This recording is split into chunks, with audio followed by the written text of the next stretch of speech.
Hey folks, as always, thank you for stopping by, and I have to yet again give another apology for not putting a show out on Friday. I just got so bogged down, and then Saturday came and I got busy. First off, big shout out to the Special Olympics. If you have not had the opportunity to go out and volunteer for one of those programs, I highly suggest you do. It is just totally, you're just absolutely amazed at these young athletes and what they do and what they're able to do. Like, I was surprised. I went out and volunteered for the soccer. I played soccer back in high school, and, when it comes to soccer, I wanted to do it, and then it was a Special Olympics soccer thing, and it was just absolutely amazing how proud these kids are, whether they win or lose, at their friends for winning or losing. It was just absolutely memorizing to me. It was great. And a young lady by the name of Mrs. Dykes that I know, who is in Special Olympics, sung the national anthem, and I gotta say, she did a beautiful job. But that's not why you're here. But again, if you want to feel like the heroes in your comic books, definitely go out and just volunteer. Sometimes they just want people there to cheer or to just be there, just to show that they're athletes as well. So if you want to be a superhero, or at least have the feeling of a superhero, go out to that. I'm telling you right now, it was the greatest experience I have had as of so far for 2018. It really was an experience. But again, that's not why you're here. Let's talk about comic books, and let's do my rundown haul for Friday, and let's do it on a Sunday. And yeah, because I was busy. Here we go. Number one, the first comic book we're going over is Captain America number 4. I went with this variant right here. This is a beautiful, beautiful variant. I like the soldier aspect of it. I went ahead and picked that up, and that is E, actually, which was really cool. Next, let's go with, Hawkman, number 5. The story thickens as he's in the microverse, trying to figure it out, and he's hanging out with Ray Palmer himself, the Atom, and learning about the microverse and what is his past and why was he led there. And we get the appearance of first appearance of a new character in this, a living, breathing planet, much like Ego, but this is DC, so we got to call it Mazul, or Magzul. I don't know how to pronounce it. But, hey, there's a comment box down below. If you want to spell it phonetically for me, that would be great. Next, we got... I had to go ahead and pick up this version of it as well, the foil version. As a matter of fact, and we'll just do a little sideline, a caveat, if you will, I picked up this foil cover for that. I picked up the Detective Comics foil cover for it. Again, this comic book needs to pick up some speed. But I did like the shininess of the foil. I was like a fish to a lure. It was crazy. Next, I have Supergirl. Again, we got some interesting stuff going on here. Also, this particular foil one, I like the way they did this, because if you turn it, and I don't think, yeah, there we go. If you turn it slightly on its edge into some light, the eyes actually kind of light up. And that is just sick cool. Whoever designed that, kudos to you. Another foil cover that I got. Catwoman, I'm officially done with this comic book. I'm not picking up any more after this unless they just do something crazy. And, of course, Suicide Squad. I picked this up. Still a good story. If you don't know, Captain Boomerang's down under. The Suicide Squad is still dealing with the aftermath of going to war with the Atlanteans and Aquaman. And I think the best part of that story was Captain Boomerang doing some shenanigans with an old friend of his down under in Australia. Next, we had Wonder Woman. Got that foil cover as well. New superpower revealed. How does it work? And who is this? Again, kind of sort of a first appearance in it, I think. I may be wrong on that. And, of course, I had to get caught up on it because I did not pick up the first one. So I went ahead and picked it up and got all caught up so we could have these kind of conversations. Really good stuff going on there. I like the tie-in with Justice League Dark. Next on our list, that was it for the foil covers, by the way. Next, I've been digging this story, and I'm glad to see the conclusion come out. And I'm glad that Honey Badger finally got her birthday cake at the end of this. That was awesome. Next, we got Farmland. And in case you don't know, we find out Miss Jenkins here was in the military, and she was kind of a badass in the military. And she jacks up like 3 dudes at the end of this comic. And more suspense. It was a good read. Definitely, if you have not picked this up yet, I don't think they're going to go anywhere value-wise, but it's just a good read. A lot of funny stuff going on in there. Oh, and I have one more foil cover. I'm sorry. I forgot to tell you about Superman. Right? Same stuff. Same story. Everything's the exact same. Weird. That's all I got for him. Sorry. Next, I got Wrong Earth. I picked up the first one at the Baltimore Comic Con, and I kind of dug the story. Now I'm reading the second one, and I can already predict the story 2 pages into it. It's the same old trope. You take the worst good guy and the best good guy, and you make them change universes, and a bunch of shenanigans start happening. I might give it one more. I don't know. My budget's going to make it dependent on that if I'm going to actually even pick this up anymore. Because if it's that predictably obvious what's going to happen, then it's just going to get worse. All right, next. I went with a specialized variant on this as well. And this is Venom number 7, Marvel Knights, the 20th. I like the wings. I love the coloring in it. And still a good story. Don't want to break it up for you because any hints on this one and you haven't been reading it, it's going to spoil it for you. So I'm going to leave it alone. Next, we have Amazing Spider-Man number 7.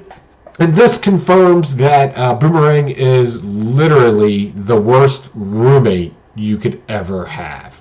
Like, seriously, in the last issue, he takes Peter to a bar with no name, takes him to a bar, with all of his enemies in there, but they don't know who he is. And it just so happens that it's Spider-Man Trivia Night, which Boomerang was hoping to take advantage of, knowing that Peter Parker knows a lot about Spider-Man.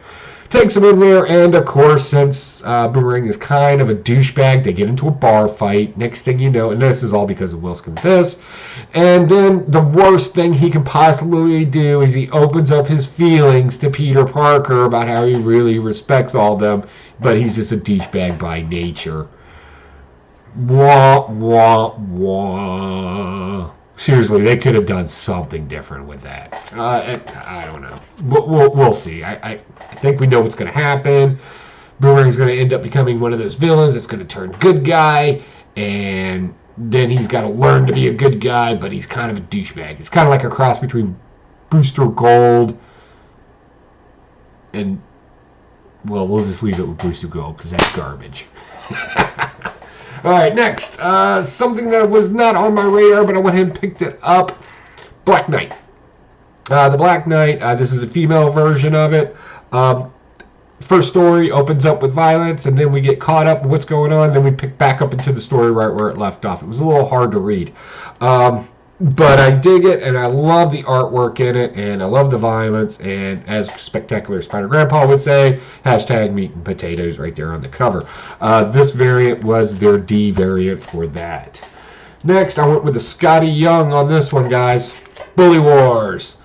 What do we find out in this? Little Nerd can help Bully get into the bully competitions by blackmail and shamefuling somebody, which is pretty much bullying.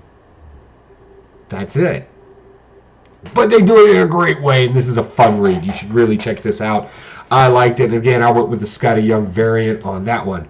Next, another superhero-style book that I've really been getting into is this Project Superpowers, and I love that variant right there. I have 2 more variants that are going to be coming here soon. They're a little bit more higher end. I'll share those with you later. But I'm really digging this story. There's just good stuff going on in here. Some flashback, well, not flashback, but some references from the old Project Superpowers is happening as well. Next, I got Infinity Wars. Got some good action going on there. We got the separation of some souls because everybody's all mixed up with somebody else because literally the universes collapsed on each other. Got some good stuff going on there. Definitely check it out. Some of the mix-ups, though, the collisions together were just kind of odd, and the outcome of it was an interesting thing. But definitely check it out if you want to know what Emma Frost and Wolverine look like when you just kind of crush them together. And we also find out how much of an alcoholic Wolverine really is. All right, next we got Spider Gideon. How are you not reading this? And of course, I went with the variant with my favorite Spider-Verse, Spider Noir. Noir, by the way, means black in French. I learned that a couple of hours ago. Go figure. But I'm really digging this. Got a lot of good stuff going on. Again, we got one of the Spider-Mans that's most closely related to Doc Ock. Thinks he's smarter than everybody else, and then come to find out the bad guys are actually smarter and they got away. And pretty much everything that happened on the Edge of the Spider-Verse is about to happen again, which is okay, because I think we got a lot of introduction coming of some great Spider-Gideon stuff in the future. I'm excited about this story. Definitely check it out. Next, we got Avengers, and I got this beautiful Battle Line variant right here. I like the green in it and everything else. Cool story. A lot of good stuff going on. Don't really have much to talk on it about, because most of this was really a setup about how it needs to happen. And I know that made no sense, but just go with me on it. Pick it up. Go back 2 issues and then get up to date on it, and then pick up this issue. I think you'll enjoy it. If you're watching this channel, more likely you will. Next, all right, now it's time for my oddball stuff. All right, stuff that I didn't know what to think about. Boom, X-Men Black. We got the Mojo one. Funny story, right? But if they're highlighting villains, they need to do some like bad guy stuff. And this has always been a weird character anyway. You know, he's all about television, broadcasting, media streaming. That's his stick, right? So you'd think something, but really this is a love story, is really what it turns into. And it kind of let me down. It did. And so did Magneto's last one too.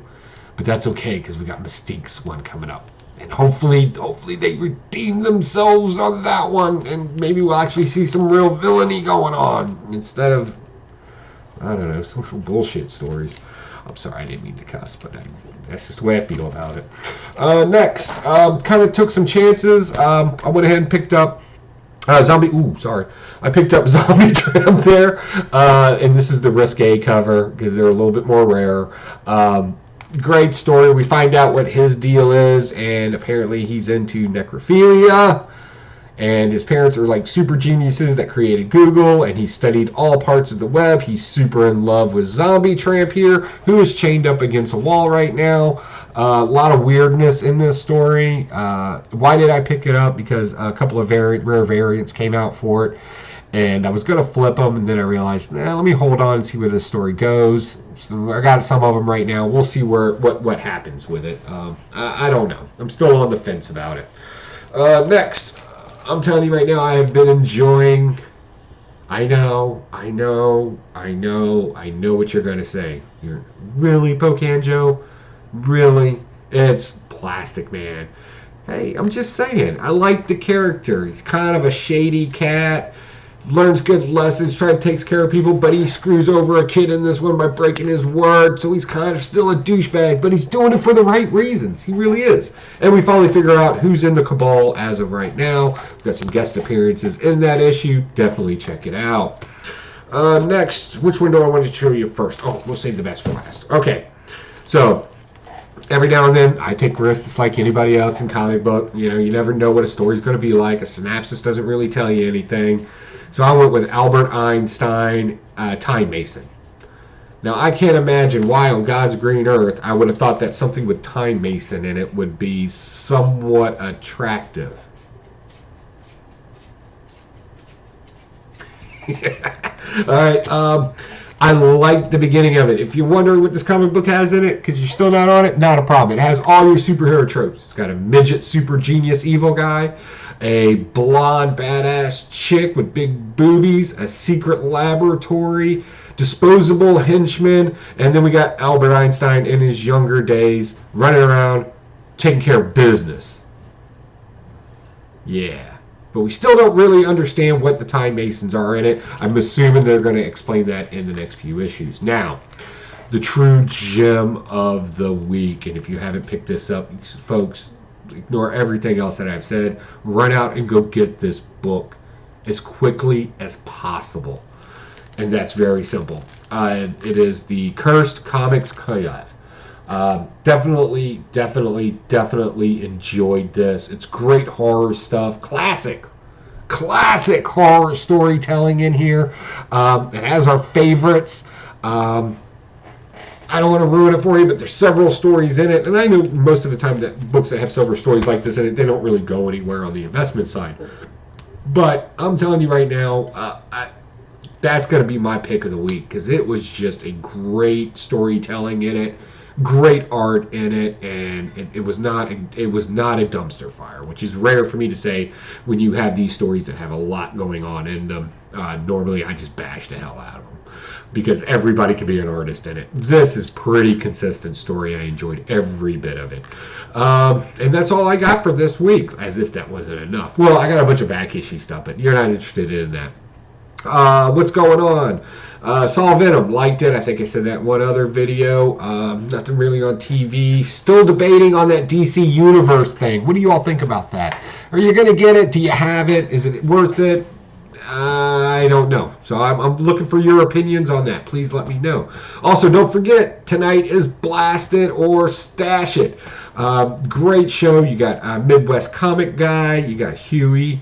You got Drew Man Comics and Spectacular Spider Grandpa, and apparently you have me now. I have been asked to be a host on there, and I'm telling you, I've been more than honored because those are just great guys to hang out with. So please check us out tonight at 10 o'clock Eastern Standard Time. I think last time I was a guest, but now tonight will be my first official hosting of it. So definitely come on there and blast me, man. Just tell everybody how horrible I am. It's awesome. Okay? Definitely check that again. Again, Blast It or Stash It, 10 o'clock p.m. on Eastern Standard Time. Please check us out. We'll love to have you. Love to have you comment. Be part of the community. That's all I have to say. And that's all I have to say about that. So, hey, guys. Once again, I'm Pocan Joe, and you're pretty cool for being here, in case I forgot to say that in the beginning. Give us a like if you think that's appropriate. Give us a dislike if you think I'm full of crap. Leave a comment on any time you want. I'm usually pretty good about responding, especially since there's only 32 of us at last accounted, which is okay because that's okay. Again, 4 quarters versus 100 pennies. All right, guys. Thanks. I'll talk to you tonight, 10 p.m. at Blast It or Stash It, Eastern Standard Time. Bye.